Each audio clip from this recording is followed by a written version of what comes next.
तुला राशि वाले मेरे मित्रों, आप सभी का बहुत बहुत स्वागत है।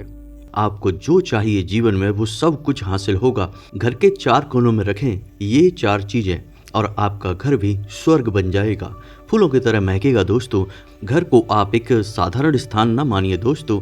घर एक ऐसा स्थान है जहां हम पूरी दुनिया से जूझने के बाद, समस्याओं के समाधान करने के बाद सुख और चैन की उम्मीद में आते हैं और हमें सुख और चैन मिलता भी है दोस्तों। जैसे ही हम अपने घर में प्रवेश करते हैं, एक आज़ादी का अनुभव होता है, एक अजीब से सुख का अनुभव होता है। जी हाँ दोस्तों, हमारे हिंदू धर्म में घर को एक विशेष स्थान प्राप्त है। घर को ना केवल घर बल्कि मंदिर तक समझा जाता है। यहाँ पर ना केवल हम अपने परिवार के साथ रहते हैं बल्कि हमारे देवी देवता भी हमारे साथ निवास करते हैं। हम अपने घरों में एक विशेष स्थान अपने देवी देवताओं को, अपने आराध्य को देते हैं और बड़े ही भक्ति भाव के साथ उनका पूजा पाठ करते हैं। तो आज के इस वीडियो में हम आपको बताने जा रहे हैं दोस्तों कि घर की किस दिशा में, किस कोण में किस देवता का वास होता है। यदि आप इस बात का अनुभव करें और घर की हर एक दिशा, हर एक कोण में उन चीज़ों को रख दें जो उन देवी देवताओं को बहुत प्रिय है, तो दोस्तों आपका घर स्वर्ग के समान महकेगा। हम वादा करते हैं कि फिर आपका हर एक काम सफलता की ओर होगा। आप यदि मिट्टी को भी हाथ लगा देंगे तो वह सोना बन जाएगी। दोस्तों, आपने कभी कभी ऐसा सुना होगा कि लोग कहते हैं कि जब से हम इस घर में आए हैं तब से हमें नहीं पता हमारे काम कैसे बन रहे हैं, हमारा व्यापार बढ़ता जा रहा है, समाज में सम्मान बढ़ता जा रहा है। यानी कहा जाए तो घर उनके लिए बहुत ही शुभ, बहुत ही पवित्र साबित हुआ और उनके जीवन में सुख और समृद्धि को बढ़ाया। जी हाँ दोस्तों, लेकिन कभी कभी ठीक इसका उल्टा भी सुनने को मिलता है कि लोग ऐसा कहते हैं कि जब से हम इस घर में आए हैं तब से हमारी तबाही और बर्बादी शुरू हो गई है। हम अवनति की तरफ जा रहे हैं, जो भी काम करते हैं सब में बर्बादी हो जाती है, घर का माहौल बहुत ही दूषित हो गया है। तो ऐसा क्यों होता है दोस्तों? हम आपको बता दें कि हिंदू धर्म में इन सब बातों को विस्तार से समझाया गया है और घर को एक संगठित इकाई के तौर पर माना गया है जिसके कई भाग होते हैं। घर को अलग अलग कोनों में और अलग अलग दिशाओं में बांटा गया है। हर एक दिशा के विशेष देवी या देवता होते हैं और हर एक कोण पर विशेष देवी देवताओं का भी वास होता है। तो यदि आप समझ जाएं कि किस कोण और किस दिशा में किस देवी देवता का वास है और आप छोटे छोटे उपाय कर लें तो आपका घर भी सुख और समृद्धि के लिए समर्पित हो जाएगा। आपको वह सब कुछ देगा जो आप हमेशा से चाहते हैं और आपके जीवन में फिर कभी बाधाएं नहीं आएंगे। दोस्तों, याद रखें कि जीवन में नकारात्मकता या फिर सकारात्मकता की शुरुआत आपके घर से ही होती है। आप खुद कितने ही सकारात्मक नजरिए वाले इंसान होंगे, लेकिन यदि आपके घर की ऊर्जाएं दूषित हैं तो आपको जीवन में इतनी नकारात्मक स्थितियों का सामना करना पड़ेगा कि आज नहीं तो कल आपका मनोबल भी टूट जाएगा और आप हार मान जाएंगे और एक निराश इंसान की तरह सोचने लगेंगे। तो इस लिहाज से सबसे पहला कार्य हमारे लिए यह बनता है कि हम अपने घर की ऊर्जाओं के ऊपर कार्य करें। हमारा जीवन अपने आप सुंदर और सुगंधित हो जाएगा। जी हाँ दोस्तों, तो चलिए दोस्तों वीडियो की शुरुआत करते हैं। लेकिन शुरुआत करने से पहले आपसे एक निवेदन है कि कमेंट में पूरे भक्ति भाव के साथ जय माँ भद्रकाली लिखना ना भूलें। माता आपका उद्धार करेंगी, आपको माँ का सीधा आशीर्वाद प्राप्त होगा। इसी के साथ साथ दोस्तों, यदि आप चैनल पर पहली बार आए हैं तो सब्सक्राइब करना और बेल आइकन को दबाना बिल्कुल भी ना भूलें। हमारा मनोबल बढ़ता है, हमें बहुत अच्छा लगता है। तो चलिए दोस्तों, आपको बताते हैं कि घर को कैसे पूर्ण रूप से सकारात्मक ऊर्जा से भर देंगे हम, ताकि हमारे जीवन में हर एक काम सफलता की ओर हो, हर इंसान की बुद्धि सद्बुद्धि में बदल जाए और आपस में प्रेम और व्यवहार बढ़ जाए। तो वीडियो बहुत ही ज्ञानवर्धक है। वीडियो का एक एक भाग ध्यान से सुने। अगर जरूरत पड़ जाए तो कॉपी और पेंसिल लेकर भी बैठें और हर एक बात को नोट करते चलें, क्योंकि इन सब बातों को आपको अपने जीवन में उपयोग भी करना है दोस्तों। खाली सुन लेने से काम नहीं बन जाता, हमें उसके ऊपर कार्यवाही भी करनी पड़ती है, तब ही हमें सफलता प्राप्त होती है। इसी के साथ साथ दोस्तों, हम आपको एक ऐसे ग्रह के बारे में भी बताएंगे जो यदि आपके जीवन में नीच का है तो यह आपको इतनी मानसिक यातनाएं दे सकता है, इतनी पीड़ाएं दे सकता है कि आपको आत्महत्या करने तक पर विवश कर सकता है। जी हाँ दोस्तों, और इस ग्रह का विशेष संबंध आपकी मानसिक स्थिति से ही है। कभी कभी ऐसा होता है कि जीवन में परिस्थितियां चाहे नकारात्मक हो या ना हो, लेकिन विचार हमेशा मन में नकारात्मक ही उठते रहते हैं और अच्छी चीज़ों में भी बुराई ढूंढकर और उनके लिए चिंताएं उत्पन्न करते रहते हैं। तो ऐसा इसलिए होता है दोस्तों, क्योंकि आपकी कुंडली में, आपकी राशि में वह ग्रह नीच का है। तो आपको उस ग्रह को उच्च का बनाने के लिए या अपने पक्ष में करने के लिए छोटे छोटे उपाय करने होंगे और आपकी मानसिकता अपने आप धीरे धीरे बदलनी शुरू हो जाएगी। तो चलिए दोस्तों, वीडियो की शुरुआत करते हैं। सबसे पहले आपको बताते हैं पूर्व दिशा के बारे में। यदि आपके घर में आपका प्रवेश द्वार पूर्व दिशा की ओर है तो यह सर्वोत्तम है। जी हाँ दोस्तों, क्योंकि पूर्व दिशा के प्रतिनिधि देवता सूर्य देवता हैं और सूर्य पूर्व से ही उदित होते हैं। तो आपको करना यह है कि अपने मुख्य द्वार पर कोई भी भारी भरकम सामान ना रखें और उसे खाली रखने की कोशिश करें और सुबह और शाम के वक्त अपने मुख्य दरवाजे को खोल कर रखें, ताकि उगते हुए सूर्य और डूबते हुए सूर्य दोनों की सकारात्मक ऊर्जा आपके घर में प्रवेश कर सके। अब यदि आपके घर का मुख्य दरवाजा पूर्व दिशा की ओर नहीं खुलता है, किसी अन्य दिशा की ओर खुलता है, तब आप ऐसे में क्या करें? तो दोस्तों, ऐसे में आप एक बड़ी खिड़की बनवा सकते हैं या फिर कोई ऐसी व्यवस्था कर सकते हैं जिससे उगते हुए सूर्य की किरणें आपके घर में प्रवेश कर जाएं। यह बहुत ही आवश्यक है दोस्तों। यदि आप पूर्व दिशा की ओर खिड़की और दरवाजे नहीं करवाते हैं, सूर्य की किरणें आपके घर में प्रवेश नहीं कर पाती हैं, तो यह घोर नकारात्मकता को आपके घर की ओर आकर्षित कर देता है। जी हाँ दोस्तों, और इस दिशा में आपको कुछ भी रखना नहीं है दोस्तों। इसे जितना हो सके उतना खाली रखें और प्रकाश को जितना हो सके उतना आपके घर में प्रवेश करने दें। जी हाँ दोस्तों, अब बात करते हैं उत्तर दिशा की। दोस्तों, उत्तर दिशा के प्रतिनिधि देवता कुबेर हैं, यानी कि यह बहुत ही पवित्र दिशा है और आपको इस दिशा का विशेष ध्यान रखना चाहिए। इस दिशा में भी आप कोई भारी भरकम सामान ना रखें, टॉयलेट वगैरह भूलकर भी ना बनवाएं। इस दिशा को खाली रखें और सर्वोत्तम यह होगा कि आप इस दिशा में हरे भरे पौधों को उगाएं, यानी कि गमले वगैरह रखें जिसमें आप हरे भरे पौधे रखें। यह बहुत ही पवित्र है दोस्तों। इस दिशा में यदि आप हरे भरे पौधे रखते हैं जो कि बढ़ रहे हों, दोस्तों याद रखना है कि कोई भी पौधा सूखा हुआ नहीं होना चाहिए, मरता हुआ पौधा नहीं होना चाहिए। यदि ऐसा कोई पौधा है तो आप उसे उखाड़ कर फेंक दें और नए पौधे को रोपित करें। तो बढ़ता हुआ पौधा जैसे जैसे बढ़ेगा वैसे वैसे आपके घर में धन संपत्ति का आगमन होगा दोस्तों। यह दिशा बहुत ही पवित्र है और आर्थिक स्थिति के लिए यह बेहद शुभ मानी जाती है। तो इस दिशा में आपको पौधे रोपित करना है। अब इसमें से भी आप जो धार्मिक महत्व रखने वाले पौधे हैं उन्हें रोपित कर सकते हैं, जैसे समी पत्र, जैसे आंवले का पौधा लगा सकते हैं, तुलसी का पौधा लगा सकते हैं, केले का पौधा लगा सकते हैं। यानी जिन पौधों का धार्मिक महत्व है, यदि आप उन पौधों को लगाते हैं। यदि आपने पुष्प का ही कोई पौधा लगाया तो आप लाल पुष्प का पौधा लगाएं, पीले पुष्प का पौधा लगाएं। बस आप देखेंगे कि आपके घर का माहौल बदलने लगेगा, आर्थिक स्थिति सभी लोगों की मजबूत होने लगेगी। जो भी व्यक्ति जिस भी काम को शुरू करेगा उसके जीवन में सफलता ही आएगी और उसे आर्थिक लाभ बहुत अधिक होंगे। जी हाँ दोस्तों, तो यह तो बात थी दो दिशाओं की, यानी पूर्व की और उत्तर की। दोस्तों, हिंदू धर्म में दिशाओं का बहुत महत्व है, लेकिन इन दिशाओं के बीच में भी एक कोण बनता है जिनका महत्व वास्तु की दृष्टि से बहुत अधिक है। तो हम इस वीडियो में वास्तु की दृष्टि से भी महत्व रखने वाली बातों के बारे में चर्चा करेंगे और थोड़ी थोड़ी ज्ञान की बातें आपको बताएंगे। तो पूर्व दिशा और उत्तर दिशा के बीच में जो कोण बनता है उसे हम ईशान कोण कहते हैं दोस्तों। ईशान कोण यानी ईश का कोण, यानी कि भगवान का कोण, यानी एक ऐसा स्थान घर का जहां स्वयं भगवान निवास करते हैं या भगवान की सकारात्मक ऊर्जा प्रवेश करती है। तो अब ऐसे स्थान पर आप क्या रखना चाहेंगे? दोस्तों, वास्तु कहता है कि ऐसे स्थान को खुला रखना चाहिए।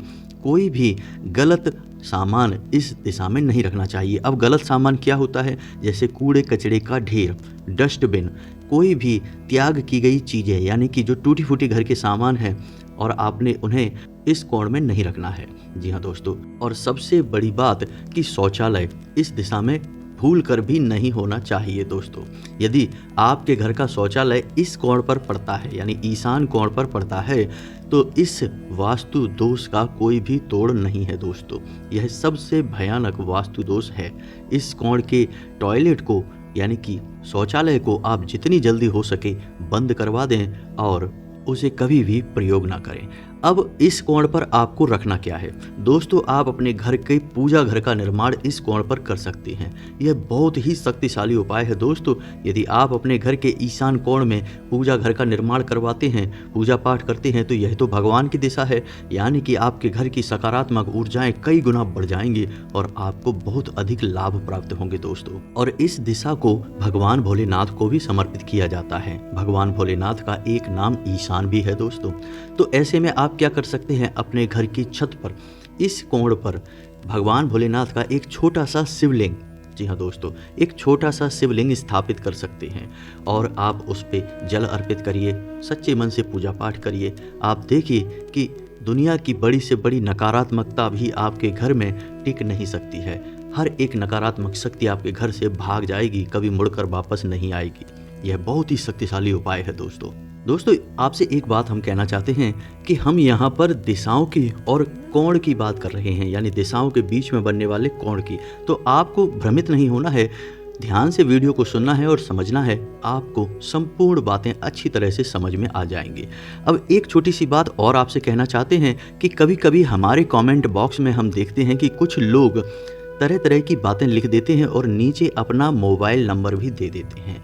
दोस्तों याद रखें कि हम अपना व्यक्तिगत मोबाइल नंबर कभी भी किसी भी स्थान पर डिस्प्ले नहीं करते हैं। तो यदि कोई कमेंट करने वाला व्यक्ति आपको अपना मोबाइल नंबर दे रहा है या फिर अपनी आईडी पर ले जाना चाहता है, तो आप भूल कर भी वहां ना जाएं, आपके साथ किसी प्रकार की धोखाधड़ी हो सकती है।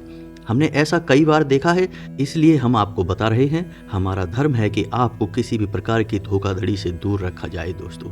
अब बात करते हैं पश्चिम दिशा की।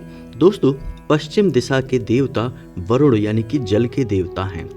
पश्चिम दिशा हमें यह भी एहसास कराती है कि इस दिशा में चूंकि सूर्य अस्त होते हैं, तो यह अंधेरे की दिशा है, यह नकारात्मकता की दिशा है। जी हाँ दोस्तों, तो अब आपको ऐसे में क्या करना है? तो सबसे पहली चीज कि आपको आपके घर का शौचालय इस दिशा में बनवाना चाहिए, बाथरूम भी इस दिशा में बनवाना चाहिए, ठीक रहेगा, शुभ रहेगा। लेकिन इससे भी महत्वपूर्ण बात कि आपको इस दिशा की नकारात्मकता को दूर करने के लिए एक कांच के कटोरे में सेंधा नमक भर के रख देना चाहिए। जी हाँ दोस्तों, यदि आप ऐसा नहीं कर सकते तो कांच के एक गिलास में थोड़ा सा जल रखें और उसमें नमक यानी सेंधा नमक घोल कर रख दें और हर 2-3 दिन में उस जल को घर के टॉयलेट में यानी शौचालय में विसर्जित कर दें और उसे पुनः दोबारा से उसी प्रकार से रख दें। ऐसा आप करते रहेंगे तो आपके घर की नकारात्मकता धीरे धीरे समाप्त होने लगेगी। जी हाँ दोस्तों, अब बात करते हैं उत्तर पश्चिम दिशा की यानी नॉर्थ वेस्ट कॉर्नर की, जिसे हम वायव्य कोण भी कहते हैं और यह कोण वायु देवता को समर्पित है। दोस्तों इस कोने में आप घर का शौचालय बना सकते हैं, स्नानागार बना सकते हैं और दोस्तों आपको एक बात का ध्यान रखना है कि इस कोने में आपको हवा का आदान प्रदान बनाए रखना है, यानी घर की हवा बाहर निकले और बाहर से ताजी हवा अंदर आए। इसके लिए आपको एक खिड़की या रोशनदान इस दिशा में अवश्य बनाना चाहिए और जल से भरा हुआ पात्र रखें। मनी प्लांट यदि इस दिशा में लगाएंगे तो सर्वोत्तम रहेगा दोस्तों। जी हाँ दोस्तों, अब बात करते हैं दक्षिण दिशा की। दोस्तों दक्षिण की दिशा यम की दिशा मानी जाती है, यानी यहाँ यमराज का वास होता है। इस दिशा को नकारात्मक दिशा हम मान सकते हैं, लेकिन कुछ मायनों में यह दिशा आपको बहुत बड़े लाभ दिला सकती है, क्योंकि यह दिशा यानी दक्षिण दिशा हमारे पितृ और पूर्वजों का निवास स्थान भी होती है, यानी यहाँ हमारे पितृ पूर्वज रहते हैं। तो आप इन्हें खुश करने के लिए इस दिशा में एक काम कर सकती हैं। आप एक गाय के घी का यानी कि शुद्ध घी का एक दीपक यहाँ जलाएं जो अपने पितृ और पूर्वजों को समर्पित हो। जी हाँ दोस्तों, यह आपके लिए बहुत शुभ फलदायक रहेगा। अब आपको ध्यान देना है कुछ बातों का, जैसे कि आपको दीपक जो जलाना है वह मिट्टी का होना चाहिए। दूसरा कि उस दिया की बाती उत्तर दिशा की ओर होनी चाहिए, ना कि दक्षिण दिशा की ओर। तीसरा कि आपको वह दीपक सीधा जमीन पर नहीं रखना है। उस दीपक के लिए आपको एक कटोरी में अन्न लेना है, यानी गेहूं ले सकते हैं, और उस अन्न के ऊपर आपको उस दीपक को रखना है। बस आप इतना करेंगे, आपके पितृ खुश होंगे, आपके पितृ आपसे प्रसन्न होंगे। और यदि आपके ऊपर किसी प्रकार का पितृ दोष लगा हुआ है तो धीरे धीरे वह क्षीण होना शुरू हो जाएगा। जी हाँ दोस्तों, तो आप इस दिशा से बहुत बड़ा लाभ ले सकते हैं। हालांकि यह दिशा हानि की दिशा होती है, मृत्यु की दिशा होती है। एक बात और आपने गौर की होगी दोस्तों कि आपके जीवन में जब भी कोई बहुत बुरी खबर आती है, बहुत ही बुरी खबर, तो वह हमेशा दक्षिण दिशा से ही आती है। हमारे शास्त्रों में तो यहाँ तक वर्णन है कि दक्षिण दिशा की ओर पैर करके कभी सोना नहीं चाहिए। यह बहुत ही हानिकारक होता है, इससे आयु कम होती है। अब आपको कुछ बातों का ध्यान भी रखना है दोस्तों। दक्षिण दिशा की ओर कोई भी खिड़की, दरवाजा, रोशनदान खुलना नहीं चाहिए, यानी दक्षिण दिशा से किसी भी प्रकार की हवा आपके घर में नहीं आनी चाहिए। पहली बात यह है। दूसरा, दक्षिण दिशा में आप किसी भी पौधे को नहीं लगाएंगे। जी हाँ दोस्तों, यहाँ तक कि घर की बालकनी तक दक्षिण दिशा में नहीं होनी चाहिए, यानी घर का कोई भी खुला स्थान दक्षिण दिशा की ओर नहीं होना चाहिए, अन्यथा घोर नकारात्मकता आपके घर में प्रवेश कर जाएगी। जिस घर की बालकनी, खिड़की, दरवाजे दक्षिण दिशा की ओर खुलते हैं उस घर में हमेशा बुरी खबरें आती हैं, लोगों में आपसी प्रेम कम हो जाता है और धंधे व्यापार को लेकर समस्याएं जीवन भर बनी रहती हैं दोस्तों। और इससे भी बड़ी बात कि घर में महामारी, भयंकर से भयंकर बीमारी होने के हमेशा आसार बने रहते हैं। तो दोस्तों, अब आपके हाथ में है कि आप दक्षिण दिशा का प्रयोग किस प्रकार करते हैं। या तो आप लापरवाही करेंगे तो आप अपने विनाश को खुद ही दावत देंगे, और यदि आप एक दीपक जलाकर अपने पितरों को खुश कर लेते हैं तो आप फिर इस दिशा का बहुत बड़ा लाभ ले पाएंगे। क्योंकि दोस्तों, इस धरती पर आज के समय में कोई भी ऐसा इंसान नहीं है जिसके ऊपर किसी न किसी प्रकार से पितृदोष कार्य ना कर रहा हो, क्योंकि हमारी जीवनचर्या ही कुछ इस प्रकार की हो चुकी है कि कहीं ना कहीं किसी न किसी प्रकार से पितृदोष हमारे ऊपर आ ही जाता है। तो जरूरी है कि आप पितृदोष निवारण के लिए कुछ न कुछ कार्य अवश्य करते रहें। जी हाँ दोस्तों, तो अब बात करते हैं दक्षिण पश्चिम कोने की, यानी कि साउथ वेस्ट कॉर्नर की। इसे नैऋत्य कोण कहते हैं। यह देवी नैऋति यानी कि धन की देवी माता लक्ष्मी को समर्पित होता है। यह बहुत ही पवित्र स्थान होता है दोस्तों, लेकिन लोगों को इस स्थान के बारे में बहुत कम ज्ञान होता है। तो आपको इस दिशा में क्या करना चाहिए? आपको इस दिशा में अपने घर की तिजोरी यानी धन संग्रह करने वाली व्यवस्था करनी चाहिए। आप जहां भी धन रखें इस दिशा में ही रखें, घर की इसी दिशा में रखें। घर के बड़े बुजुर्गों का बेडरूम इसी दिशा में होना चाहिए। जी हाँ दोस्तों, और इस दिशा में हवा के आवागमन की व्यवस्था अच्छी होनी चाहिए। और इस दिशा में आप एक धन का कटोरा भी रख सकते हैं दोस्तों। धन का कटोरा हमने आपको पिछले कई वीडियो में बताया है, हम इस वीडियो में भी आपको आगे बताएंगे। लेकिन आप इस दिशा में धन का कटोरा यदि स्थापित करते हैं तो आपके घर में धन हमेशा हमेशा के लिए कैद हो जाएगा। माता लक्ष्मी आपके घर में हमेशा निवास करेंगी। आपके घर में ऐसे ऐसे माध्यमों से पैसा आएगा जिनके बारे में आपने कभी सपने में भी नहीं सोचा होगा दोस्तों। यकीन जानिए, उपाय कार्य अवश्य करते हैं, बस मन में श्रद्धा भाव होना चाहिए और दृढ़ विश्वास के साथ इस उपाय को करें, आपको लाभ अवश्य प्राप्त होगा। जी हाँ दोस्तों, अब बात करते हैं दक्षिण पूर्व यानी कि साउथ ईस्ट कॉर्नर की। दोस्तों, इसे आग्नेय कोण कहा जाता है। यह अग्नि को समर्पित होता है, यानी अग्निदेव इस दिशा में वास करते हैं। तो अब आपको ऐसे में यहाँ क्या करना चाहिए? ऐसे में यहाँ आप एक खिड़की या रोशनदान बना सकते हैं।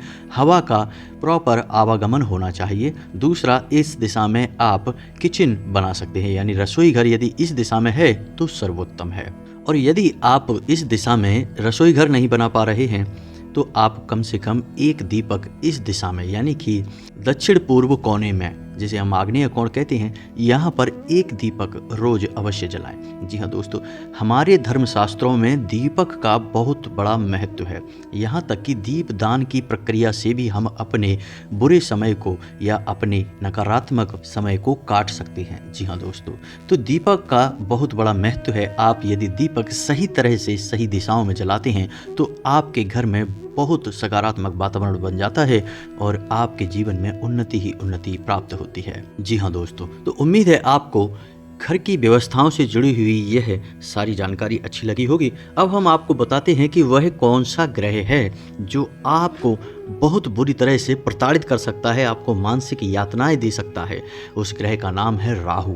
जी हाँ दोस्तों, जिन लोगों के जीवन में राहु नीच का होता है उनके जीवन में विनाश लीला आरंभ हो जाती है, क्योंकि दोस्तों सब कुछ मानसिक तौर पर ही तो हमारे जीवन में घटित होता है। यदि सुख है तो मानसिक है, दुख है तो मानसिक है। परिस्थितियों से तो ज़्यादा प्रभावित हम होते नहीं हैं, जो भी है हमारे दिमाग में ही उत्पन्न होता रहता है। तो अब सुनिए कि राहु किस प्रकार किसी को परेशान कर सकता है और राहु किस प्रकार किसी को लाभ भी पहुंचा सकता है।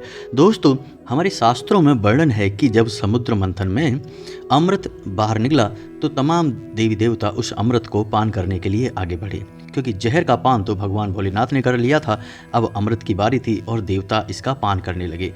इन्हीं देवताओं के बीच में एक स्वरभानु नाम का दैत्य भी बैठ गया और उसने भी अमृत पान कर लिया। जब तक भगवान विष्णु को अपनी गलती का एहसास हुआ तब तक देर हो चुकी थी। फिर उन्होंने सुदर्शन चक्र से उस राक्षस के सिर को धड़ से अलग कर दिया। अब उसका जो सिर वाला भाग है वह राहु बना और धड़ वाला भाग केतु बना। दोस्तों, चूंकि उसने अमृत पान कर लिया था तो उसका मर पाना संभव नहीं था। तो यही दो ग्रह अब इंसान के जीवन में भी तरह तरह की पीड़ाएं उत्पन्न करते हैं और हम आज बात कर रहे हैं राहु की। तो दोस्तों, राहु यदि उच्च का होगा तो आपको इतने अच्छे अच्छे विचार देगा, यानी आपको इस तरह की योजनाएं सुझाएगा कि आप जिन पर अमल करें तो रातों रात करोड़पति बन जाएंगे, खूब सारा धन वैभव और सम्मान हासिल करेंगे। लेकिन यही राहु अगर आपके जीवन में नीच का है तो आपके द्वारा की जाने वाली अच्छी बातें भी लोगों को बुरी लगेंगी। आप किसी के अच्छे के लिए उसे सलाह देंगे, उसके जीवन में बुरा हो जाएगा। आप कितना ही अच्छा रहने की कोशिश करेंगे, आपके जीवन में कितनी ही अच्छी घटनाएं घट रही हों, लेकिन आपको सिर्फ बुरा बुरा ही दिखाई देगा। आपको रात को डरावने सपने आएंगे और आपके जीवन में नकारात्मकता का वातावरण बनता रहेगा। आप व्यर्थ की चिंताओं में हमेशा डूबे रहेंगे और गलत जगह पर हमेशा क्रोध करेंगे। जी हाँ दोस्तों, यह राहु का बहुत बड़ा प्रमाण है। जिसका राहु नीच का होता है उस इंसान के रिश्ते नाते भी उससे नाराज होने लगते हैं, क्योंकि दोस्तों आप किसी का अच्छा करने की कोशिश करेंगे लेकिन होगा बुरा, यानी आपकी सकारात्मक सोच भी आपको बचा नहीं पाएगी। आपके रिश्ते नाते भी खराब होते चले जाएंगे। आप जो भी योजनाएं बनाएंगे उनमें आपको केवल असफलता हाथ लगेगी। आप व्यापार में पैसा लगाएंगे, कुछ सोचकर पैसा लगाएंगे और होगा कुछ और ही। तो यह सब राहु के नीच होने के प्रमाण हैं। तो दोस्तों, ऐसे में यदि आपके जीवन में लगता है कि ऐसी घटनाएं घट रही हैं तो आप राहु के लिए कुछ उपाय कर सकते हैं। जी हाँ दोस्तों, तो आपको 3 काम करने होंगे राहु के मजबूत करने के लिए, अपने जीवन में उच्चता करने के लिए। तो दोस्तों, राहु को उच्चता करने के लिए, मजबूत करने के लिए आप 3 उपाय कर सकते हैं। पहला कि आप बहते हुए जल में काले तिल की एक पोटली बनाएं और उसे प्रवाहित कर दें। पहला उपाय यह आपको करना है, इससे आपका राहु शांत होने लगेगा। दूसरा, आपको दुर्गा चालीसा का नित्य पाठ शुरू करना है। यह भी आपके लिए बहुत लाभदायक होगा। दोस्तों, जिनके ऊपर राहु की पीड़ा चल रही है, दुर्गा चालीसा का पाठ करने मात्र से ही पीड़ाएं समाप्त होनी शुरू हो जाती हैं। तीसरा कि आपको सोमवार और शनिवार के दिन इस मंत्र का 108 बार जाप करना होगा, यानी 1 माला जाप करना होगा। मंत्र कुछ इस प्रकार है, ओम राम राहवे नमः। जी हाँ दोस्तों, मंत्र आपके मोबाइल की स्क्रीन पर भी आपको दिखाई देगा, ओम राम राहवे नमः। इस मंत्र का आपको 108 बार जाप करना होगा। कुछ ही दिनों में आप देखेंगे कि आपकी जीवन में परिवर्तन शुरू हो जाएंगे। आपकी बोली बहुत मीठी हो जाएगी, आपको क्रोध आना बंद हो जाएगा और सबसे बड़ी बात कि आपके फैसले सही साबित होने लगेंगे। आपको व्यापार में उन्नति मिलना शुरू हो जाएगी। जी हाँ दोस्तों, राहु का उपचार करना बहुत आवश्यक है। यदि आपने राहु का उपचार नहीं किया तो आप यकीन जानिए कि यह इस हद तक लोगों को प्रताड़ित कर सकता है कि आत्महत्या करने तक पर विवश कर सकता है। तो यह बहुत ही भयंकर परिणाम है दोस्तों। तो आपको इससे बचना चाहिए। यदि आपको जरा भी महसूस होता है कि आपके जीवन में राहु की महादशा है तो आप इसका उपचार तो कर ही लें। जाता ही क्या है दोस्तों, थोड़ा बहुत ही तो आपको प्रयत्न करना है, लेकिन लाभ बहुत बड़े आपको महसूस होंगे। जी हाँ दोस्तों, तो उम्मीद है कि वीडियो में दी गई जानकारी आपको अच्छी लगी होगी। यदि इस जानकारी के माध्यम से आपके जीवन में जरा भी परिवर्तन आ जाता है दोस्तों, तो यकीन जानिए हमें बहुत खुशी होगी। हमें लगेगा कि हमारी और हमारी टीम की पूरी मेहनत सफल हो गई, हमारा पुण्य का घड़ा भी भर गया। जी हाँ दोस्तों, इसी के साथ यदि आपके मन में वीडियो को लेकर कोई प्रश्न है तो आप बेफिक्र होकर कमेंट में प्रश्न पूछें, हम आपके हर एक प्रश्न का जवाब देंगे। और यदि हमारा प्रयास आपको अच्छा लगा हो तो वीडियो को लाइक करना बिल्कुल ना भूलें। कमेंट में पूरे भक्ति भाव के साथ जय माँ भद्रकाली लिखें। माता के आशीर्वाद की सबको आवश्यकता होती है। आपको भी माँ का सीधा आशीर्वाद और कृपा प्राप्त होगी। मिलते हैं अगले ज्ञानवर्धक वीडियो में, तब तक के लिए धन्यवाद।